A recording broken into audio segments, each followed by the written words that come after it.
우리에게 주시는 하나님의 말씀은 누가복음 9장 28절부터 36절까지의 말씀입니다. 신약성경 누가복음 9장 28절부터 36절까지의 말씀입니다. 다 찾으신 줄 알고 제가 봉독해 올리겠습니다. 이 말씀을 하신 후 8일쯤 되어 예수께서 베드로와 요한과 야고보들을 데리고 기도하시러 산에 올라가사 기도하실 때에 용모가 변화되고 그 옷이 휘어져 광채가 나더라. 문득 두 사람이 예수와 함께 말하니 이는 모세와 엘리야라. 영광 중에 나타나서 장차 예수께서 예루살렘에서 별세하실 것을 말하세. 베드로와 및 함께 있는 자들이 깊이 졸다가 온전히 깨어나 예수의 영광과 함께 선 두 사람을 보더니 두 사람이 떠날 때에 베드로가 예수께 여짜오되 주여 우리가 여기 있는 것이 좋사오니 우리가 초막 셋을 짓되 하나는 주를 위하여 하나는 모세를 위하여 하나는 엘리야를 위하여 하사이다 하되 자기가 하는 말을 자기도 알지 못하더라. 이 말 할 즈음에 구름이 와서 그들을 덮는지라. 구름 속으로 들어갈 때에 그들이 무서워하더니 구름 속에서 소리가 나서 이르되 이는 나의 아들 곧 택함을 받은 자니 너희는 그의 말을 들으라 하고 소리가 그침에 오직 예수만 보이더라. 제자들이 잠잠하여 그 본 것을 무엇이든지 그 때에는 아무에게도 이르지 아니하니라. 아멘. 자, 우리 옆에 분들과 함께 인사 한번 나눠볼까요? 이제 3월이잖아요. 따뜻한 봄이 되었습니다. 어떻게 인사해야 될까요? 어떻게 인사하면 좋을까요? 3월에 복된 한 달 되시기 바랍니다. 함께 인사 나눠보겠습니다.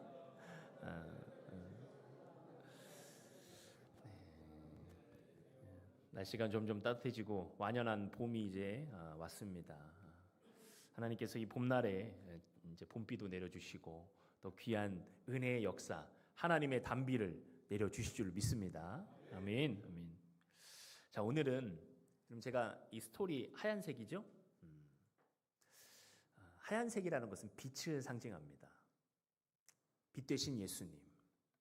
오늘 주보에도 나와 있듯이 오늘 주일은 산상변모 주일이에요. 교회력으로 산상변모 주일은 예수님께서 산 위에서 영광스럽게 변모되신 사건을 기념하는 주일입니다. 오늘 말씀의 본문이 바로 예수님께서 변화산에서 변모되신 그 사건을 다루고 있습니다. 예수님이 변모되신 사건은 마태복음과 마가복음에서도 기록되어 있어요. 그러나 누가복음은 조금 더 구체적으로 이 사건을 다루고 있습니다. 성경에서는 예수님께서 변모되신 그 산의 이름을 직접 언급하지는 않아요. 전통적으로 이 산, 변화산, 변화된 산, 이 산의 이름은 다볼산이라고 합니다. 다볼산. 다볼산은 어디에 있냐면 갈릴리 지역에 있어요. 해발 약 575m. 여러분, 해발 575m면 높은 산일까요? 낮은 산일까요? 잘 아시네요. 역시 등산을 잘 해보신 분들은 이 500m라는 게 수치로는 높아 보이지만 해발 500m면 그렇게 높은 산은 아닙니다. 우리 지역의 계족산 정도 되는 거죠. 계룡산은 조금 더 높고 계룡산 한 800m 되니까요. 현재 이 다볼산에는 예수님의 변모의 영광의 사건을 기념하는 교회가 세워져 있어요. 그래서 성지순례 가보면 이 다볼산에 올라가면 예수님의 변화된 그 모습의 영광을 기념하기 위해서 산상변모교회가 세워져 있다는 것입니다. 다볼산이 예수님께서 변화되신 이후로 이름이 변화산으로 바뀌었어요. 예수님의 영광이 임하고 이름이 바뀌었습니다. 여러분, 우리의 삶에 주님의 은혜가 임하고 영광이 임하면 우리의 이름뿐 아니라 우리의 삶도 변화되는 줄 믿습니다. 어떤 높은 산보다도 어떤 멋진 산보다도 수많은 사람들이 오르내릴 수 있는 언덕과 같은 산, 누구든지 그 산을 오르내리며 하나님의 은혜를 기억할 수 있는 산이 되었다는 것입니다. 야곱이 주님을 만나고 아브라함이 주님을 만나고 아브라함이 되었고 야곱이 주님을 만나고 이스라엘이 되었습니다. 시몬이 예수님을 만나고 베드로가 되었습니다. 하나님께서는 우리 인생에 하나님의 영광으로 인하여서 변화시켜 주시고 우리의 삶을 복되게 하시는 것입니다. 그렇다면 오늘 이 영광의 순간을 조금 더 자세하게 한번 상고해 보도록 하겠습니다. 주의 은혜가 저와 여러분 가운데 충만히 임하기를 간절히 축원합니다. 28절에 보면 이 말씀을 하신 후 8일쯤 되어 예수께서 베드로와 요한과 야고보를 데리고 기도하러 산에 올라가사. 여러분 이 말씀을 잘 봐야 됩니다. 이 말씀을 하신 후라고 했었어요. 그럼 이 전에 예수님께서 중요한 말씀을 하셨다는 거예요. 누가복음 9장 18절부터 27절 오늘 말씀 본문 바로 앞 단락에 예수님께서 제자들에게 이 말씀을 하셨어요. 어떤 말씀입니까? 먼저는 누가복음 9장 18절부터 20절에 베드로의 신앙 고백이 나와요. 뭐라죠? 너는 나를 누구라 하느냐? 베드로가 대답하여 이르되 하나님의 그리스도이시니이다. 주님은 바로 그리스도이십니다. 라고 베드로가 신앙 고백해요. 그리고 예수님께서 곧 이어서 누가복음 9장 21절과 22절에 십자가의 죽음과 부활을 예고하십니다. 그리고 그 십자가에 있어서 뭐라고 말씀하시면 9장 23절에 아무든지 나를 따라오려거든 자기애를 부인하고 날마다 제 십자가를 지고 나를 따를 것이니라 말씀하세요. 자, 오늘 본문 앞 단락이 바로 이 말씀이 있어요. 예수님의 십자가의 말씀, 십자가와 부활의 말씀, 그리고 예수님을 따르는 제자도는 어떤 도인가에 대해서 말씀하셨어요. 자, 이 말씀을 하신 후에 8일쯤 지나서 예수께서 베드로와 요한과 야고보, 누구죠? 예수님의 수제자를 데리고 기도하시러 산에 올라가시는 거예요. 여러분, 예수님께서 기도하실 때는 여럿이 기도하셨습니까? 아니면 혼자 기도하실 때가 많았어요? 혼자 기도하실 때가 많았어요. 공생의 시작 전에 40일을 금식하신 그 기도의 순간, 그리고 항상 사역을 하시기 전에 새벽 미명에 한적한 곳에서 따로 기도하셨어요. 그리고 중요한 결정, 특별히 누가복음 6장 12절에 보면은 제자들을 세웠는데 그 제자들을 세우실 때 홀로 밤새도록 기도하셨어요. 그러니까 예수님께서는 기도하실 때는 대체로 혼자 기도하셨다는 거예요. 근데 오늘은 기도하실 때 누구를 데려가요?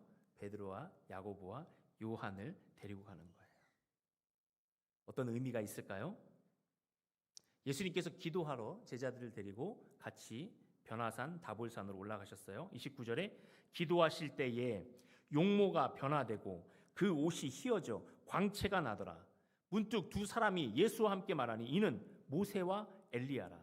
영광 중에 나타나서 장차 예수께서 예루살렘에서 별세하실 것을 말할세. 무엇하는 중에 변화가 되었어요? 기도하시던 중에. 모세와 엘리야가 나타나 예수님의 십자가 사역을 얘기하면서 영광스럽게 변화되었어요. 이건 무엇을 보여주시는 걸까요?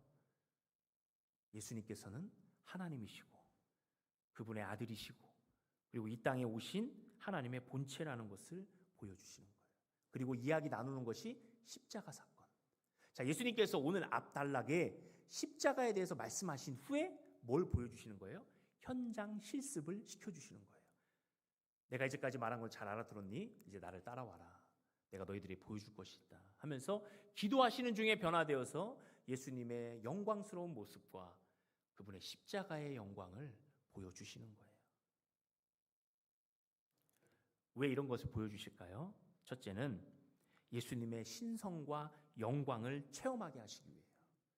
제자들이 말씀은 많이 들었지만 예수님의 그 영광스러운 모습과 앞으로 십자가가 어떤 모습인가를 그들이 알지 못해요.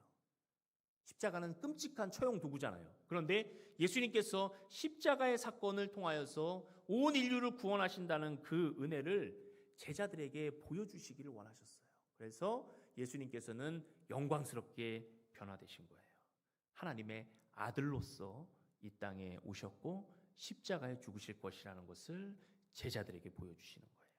자, 두 번째는 이 제자들이 앞으로 다가올 위기와 험난한 역경 가운데 그것을 이겨낼 수 있도록 먼저 준비시키시는 것입니다. 여러분, 제자들이 안타깝지만 십자가 이후에 십자가 사건 때 다 도망갔잖아요. 그러나 예수님께서는 미리 그 십자가의 고난이 무엇을 의미하는지를 보여주셨어요. 오늘 그 현장 실습을 시켜주시는데도 불구하고 제자들은 깨닫지 못했던 거예요. 여러분, 예수님께서는 이번이 첫 번째 모습이 아니십니다. 하나님의 음성을 들은 때가 누가복음 3장에도 나와요. 누가복음 3장 20절에 성령이 비둘기 같은 형체로 그의 위에 강림하시더니 하늘로부터 소리가 나기를 너는 내 사랑하는 아들이라 내가 너를 기뻐하노라 하시니라. 예수님께서는 이미 성령의 본체이시지만 성령을 이 땅에서 받으시고 사역을 시작하셨다는 거예요. 그건 온전히 예수님을 위한 그 성령의 강림이셨어요. 근데 오늘 예수님께서 변화되시는 모습은 예수님을 위한 게 아니라 누구를 위한 거예요? 바로 제자들을 위한 거예요. 제자들에게 예수님의 그 십자가의 은혜를 깨닫고 십자가를 준비해라. 예수님의 영광은 십자가의 영광이라는 것을 보여주는 거예요. 여러분, 근데 왜 모세와 엘리야가 나왔을까요? 여러분, 구약의 모세는 율법의 대표자예요. 엘리야는 예언의 대표자예요. 여러분, 구약 성경의 율법과 예언은 누구를 위한 것입니까? 예수님을 가리키는 거예요. 구약의 수많은 율법은 그것이 앞으로 오실 예수님을 예표하는 것입니다. 율법의 완성자이신 예수님을 보여주시는 거예요. 그리고 그분의 십자가의 사역을 나타내는 거예요. 여러분, 엘리야가 했던 수많은 예언들, 이스라엘의 걸출한 지도자인 엘리야가 보여줬던 수많은 예언들과 기적들은 누굴 나타내는 거예요? 바로 예수 그리스도를 나타내는 거예요. 오늘 모세와 엘리야가 율법의 대표자, 예언의 대표자로서 예수님의 양쪽에 서서 예수님이 십자가에 별세하실 것들을 말했다고 했어요. 여러분, 별세라는 단어를 집중해 보세요. 누가복음에 모세와 엘리야가 대화했던 내용이 누가복음에만 나옵니다. 다른 복음서에는 안 나와요. 이 별세라는 뜻은 원어 헬라어로 엑소도스입니다. 여러분, 엑소더스 어디서 많이 들어봤죠? 엑소더스는 출애굽이라는 거예요. 탈출이라는 거예요. 십자가의 죽음이 말 그대로 그냥 죽음으로 끝나는 것이 아니라 예수님의 십자가의 사역은 온 인류를 죄 가운데서 탈출시키시고 온 인류를 죄 가운데서 출애굽시키시는 놀라운 영광의 십자가라는 것을 보여주는 것입니다. 제자들이 그것을 깨달았어야 돼요.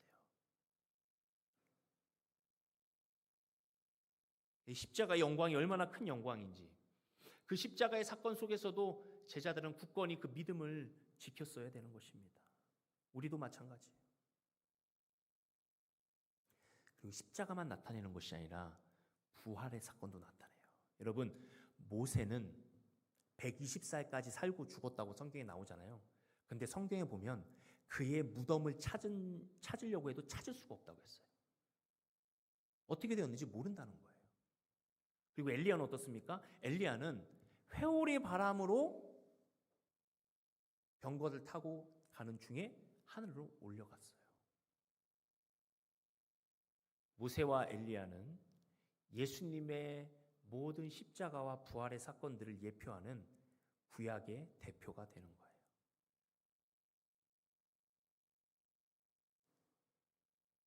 예수님의 십자가와 부활의 영광을 친히 맛본 구약의 대표자들을 통하여 예수님의 영광, 예수님의 십자가와 부활의 영광을 제자들에게 가르치려고 하시는 거예요. 36절에 중요한 말씀이 있어요. 소리가 그침에 오직 예수만 보이더라. 제자들이 잠잠하여 그 본 것을 무엇이든지 그때에는 아무에게도 이르지 아니하니라. 자, 소리가 그쳤어요. 모세와 엘리야라는 걸출한 지도자가 예수님의 별세에 대해서 얘기하시고 더 이상 다른 얘기는 안 해요. 이건 무슨 말씀입니까? 오직 너희는 예수님께만 집중해라 라고 말씀하시는 거예요. 이 모든 영광,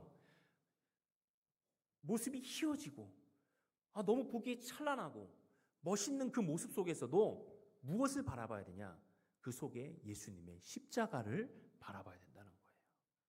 오직 예수만 보이더라.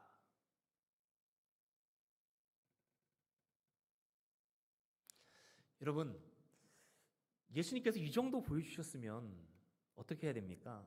우리 수제자들은 완전히 변화되고 십자가의 사건을 완전히 대비하고 그 속에서도 예수님을 끝까지 붙쫓아야 되는 그런 수제자가 돼야 되는 거예요.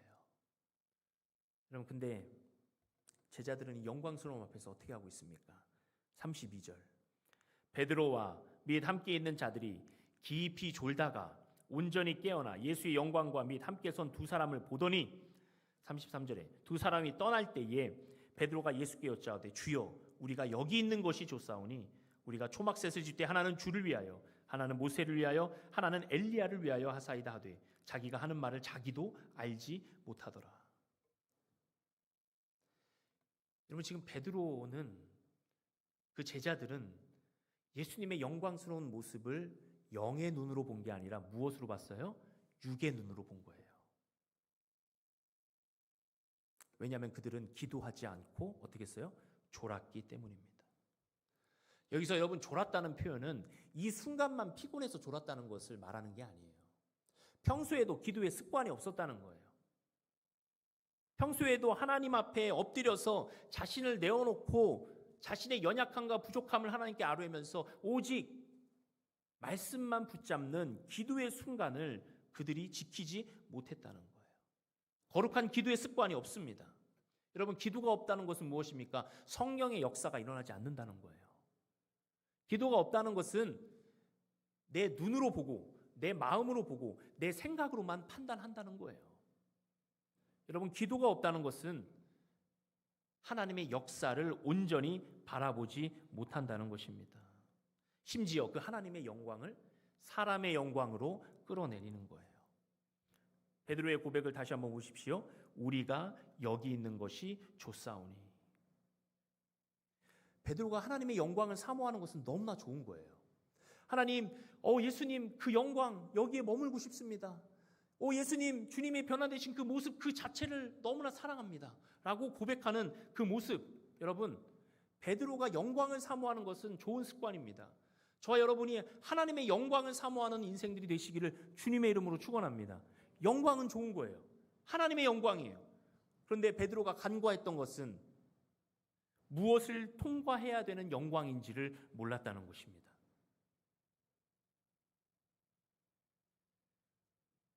영광의 그 육신적인 눈으로 뜬 영광의 모습들만 바라보고 진정으로 예수님이 지금 나타내고자 하는 영광이 무엇인지를 그가 깨닫지 못하는 거예요. 36절에 소리가 그치며 오직 예수만 보이더라 하는 그 예수님만 보는 영광을 그들이 깨닫지 못했다는 것입니다. 사랑하는 성도 여러분, 우리 인생에 세상과 나는 간 곳 없고 구속한 주님만 보는 영광을 누리시기를 바랍니다. 이것이 우리가 누려야 될 영광이라는 거예요. 베드로는 하나님의 영광을 보았지만 그 영광의 십자가를 통해 드러나는 영광의 본체를 그는 깨닫지 못했다는 거예요. 그래서 베드로는 머물고 싶어 했어요. 이 산 위에 주님, 모세와 엘리야까지 나타나는 거 보면은 정말 대단합니다. 저 여기다 초막을 짓고 예수님을 위해서, 모세를 위해서, 엘리야를 위해서 여기에 거하겠습니다. 라는 거예요. 근데 그것은 육신의 영광이에요. 변화산 사건은 산 위에 머무는 영광을 우리에게 보여주신 것이 아니라 너희는 산 아래로 내려가야 된다는 영광을 보여주신 것입니다. 예수님의 영광은 십자가의 영광이요, 산 위에 머무는 영광이 아니라 산 아래로 내려가서 십자가를 지시고 온 인류를 구원하시는 영광이라는 거예요. 사랑하는 성도 여러분, 우리의 영광은, 우리의 기쁨은 산 위에 머물러 있습니까? 아니면 예수님께서 명령하신 산 아래로 내려가고 있습니까? 산 위에 머무는 영광은 내 영광이에요. 내가 눈으로 본 거예요. 산 아래로 내려가는 영광은 십자가의 영광이고 주님의 영광입니다. 요한복음 12장 42절부터 43절에 그러나 관리 중에도 그를 믿는 자가 많되 바리새인들 때문에 드러나게 말하지 못하니 이는 출교를 당할까 두려워함이라. 그들은 사람의 영광을 하나님의 영광보다 더 사랑하였더라. 예수님이 진리의 말씀을 선포하실 때 많은 사람들이 믿었어요. 근데 그들의 믿음이 온전치 못한 것이 자기가 유대교에게 출교를 당할까 봐 두려워서 하나님의 영광을 보지 못하고 사람의 영광만을 취했다는 것입니다. 그러므로 예수님을 따르지 못했다는 거예요. 여러분, 유사품에 주의해야 됩니다. 같은 영광이 아니에요. 십자가의 영광입니다. 여러분, 유사품이 너무나 많아요. 진짜 원조, 주님의 영광, 십자가의 영광인 것입니다. 히브리서 12장 2절에 믿음의 주요 또 온전하게 하시는 이인 예수를 바라보자. 그는 그 앞에 있는 기쁨을 위하여 십자가를 참으사 부끄러움을 개의치 아니하시더니 하나님 보좌 우편에 앉으셨느니라. 아멘. 아멘. 산 아래로 내려가야 됩니다. 여러분, 예수님께서 이 말씀을 하신 후에 제자들과 함께 내려가세요. 내려가면 오늘 우리가 읽지는 않았지만 39장 37절부터 43절까지 산 아래에 있는 제자들이 더러운 귀신 들린 그 한 사람의 아들을 능히 치유하지 못해요. 그러니까 예수님께서 내려오셔서 패역한 세대여, 내가 너희와 언제까지 함께 있는 줄 아느냐 하면서 예수님께서 그 귀신을 꾸짖으며 내보냈어요. 제자들이 왜 못했을까요? 제자들이 왜 못했을까요? 산 위에 영광을 본 베드로, 야고보, 요한 수제자도 그렇게 못했기 때문에 산 밑에 있는 제자들 역시도 기도의 삶을 살지 못했다는 거예요. 여러분, 그런데 신기한 것이 있습니다. 여러분, 누가복음 9장 1절부터 2절을 제가 읽어볼게요. 예수께서 12제자를 불러 모으사 모든 귀신을 제어하며 병을 고치는 능력과 권위를 주시고 하나님의 나라를 전파하며 앓는 자를 고치게 하려고 내보내시며. 이미 예수님께서 제자들을 짝지어 전도하러 보내실 때는 무슨 능력을 주셨어요? 귀신을 제어하고 병을 고치고 능력과 권위를 주셨어요. 그런데 그들이 그 권위를 자기의 영광으로 삼고 기도하지 않았어요. 겸손하지 못했어요. 그것을 어떤 신비한 능력으로만 치부했어요. 그러니 오늘 누가복음 9장이죠. 채 한 장이 넘어가기도 전에 제자들은 그 능력을 다 잃어버렸습니다. 까먹었어요.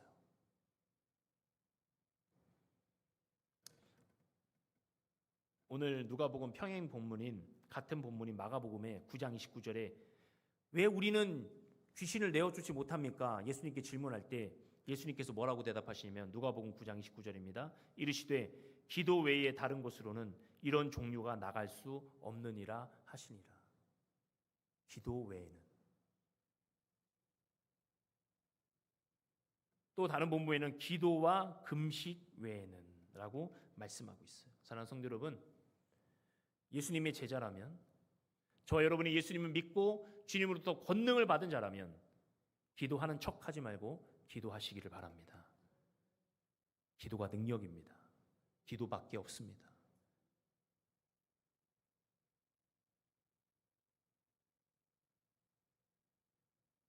베드로와 야고보와 요한 역시도 산 아래에 내려왔을 때 하나님의 영광을 보고도 그 귀신들을 제어하지 못했어요. 그런데 베드로가 요한이 언제 기적을 나타내고 능력을 나타냈죠? 성령이 그들의 마음 가운데 임하고 그들이 기도하러 성전에 올라갈 때 성전 미문에 앉아 있는 나면서부터 걷지 못하던 자에게 내게 있는 능력을 내게 주노니 나사렛 예수의 이름으로 일어나 걸으라 했을 때 그 능력이 나타났어요. 성령의 기적이 일어났어요. 왜일까요? 기도했기 때문이에요. 성령이 그의 마음 가운데 역사하셨기 때문이에요. 그들을 통하여 역사하셨기 때문이에요. 여러분, 우리의 영광은 십자가의 고난을 통과해야 되는 영광인 줄 믿습니다. 우리의 삶은 기도의 과정을, 기도의 은혜를 통과해야 되는 그런 삶이 되어야 되는 거예요. 고난 없는 영광, 고난 없는 삶을 여러분 구하지 마시기 바랍니다. 그거보다 십자가를 더 사랑하는 법을 배우시기 바랍니다. 십자가를 더 사랑하는 법을 배우면 고난 앞에서도 십자가를 짊어질 수 있는 거예요. 그러면 진짜 영광을 보게 되는 겁니다. 유사품의 영광이 아니라 진짜 영광을, 하나님의 영광을 보게 되는 거예요. 사랑하는 성도 여러분, 우리는 빛을 비추는 발광체가 아닙니다. 우리는 반사체예요. 빛을 비추는 주님의 영광을 받아서 비추는 인생들이라는 거예요. 내가 빛나려고 하면 그 빛은 한계가 있고 그 빛은 온전하지 못해요. 내가 영광 받으려고 하고 내가 그 영광을 취하려고 하면 그 영광은 얼마 가지 못합니다. 용두사미가 되는 거예요. 그런데 하나님의 무한한 영광, 전혀 시들지 않는 영광, 그 영광을 비추는 존재가 될 때 그 영광이 무한한 이상 우리의 영광도 무한한 줄 믿습니다. 그것이 깊은 영광이고 진짜 영광이에요. 예수님께서 내 안에서 빛나야 내가 빛나는 거예요. 내 안에 성령이 기뻐해야 내가 기쁜 것입니다. 거짓 기쁨에 속지 말고 하나님이 무엇을 원하시고 하나님이 무엇을 기뻐하시는지를 여러분 아시기를 바랍니다. 우리 사랑하는 유일교회가 하나님의 영광을 비추는 반사체가 되는 복된 교회가 되기를 원합니다. 진짜 영광이 무엇인지를 받아들이는 그런 교회가 되기를 원합니다. 우리가 예수님보다 화려하면 안 되는 거예요. 우리가 주님보다 더 화려하게 빛나려고 하면 그것은 거짓 복음이에요. 미국 북쪽 지방에 사는 어떤 흑인 직장인 한 명이 지방으로 출장을 갔습니다. 그 흑인은 크리스천이었어요. 주일 아침에 숙소에 근처에 있는 교회를 갔습니다. 예배당 계단으로 올라가서 문을 열고 들어가려고 했습니다. 그때 문 앞에 안내를 받은 백인이 그 흑인을 가로막았어요. 그리고 이렇게 말했습니다. 당신은 여기 들어오지 못합니다. 흑인은 깜짝 놀랐습니다. 아니 지금도 그런가? 왜 들어가지 못합니까? 그러자 백인이 대답합니다. 여기는 백인들만 모여서 드리는 예배 장소입니다. 흑인은 들어올 수 없습니다. 그래서 그 흑인은 하는 수 없이 계단에 쭈그리고 앉았어요. 그 안에서 들려오는 찬양 소리, 웃음 소리, 기도 소리 다 들리는데 밖에 머무는 거예요. 그래서 비몽사몽간에 예배도 드리지 못하고 쭈그려 앉아 있는데 한 분이 어깨를 툭툭툭 두드려요. 너 왜 여기 혼자 앉아 있니? 흑인이 대답해요.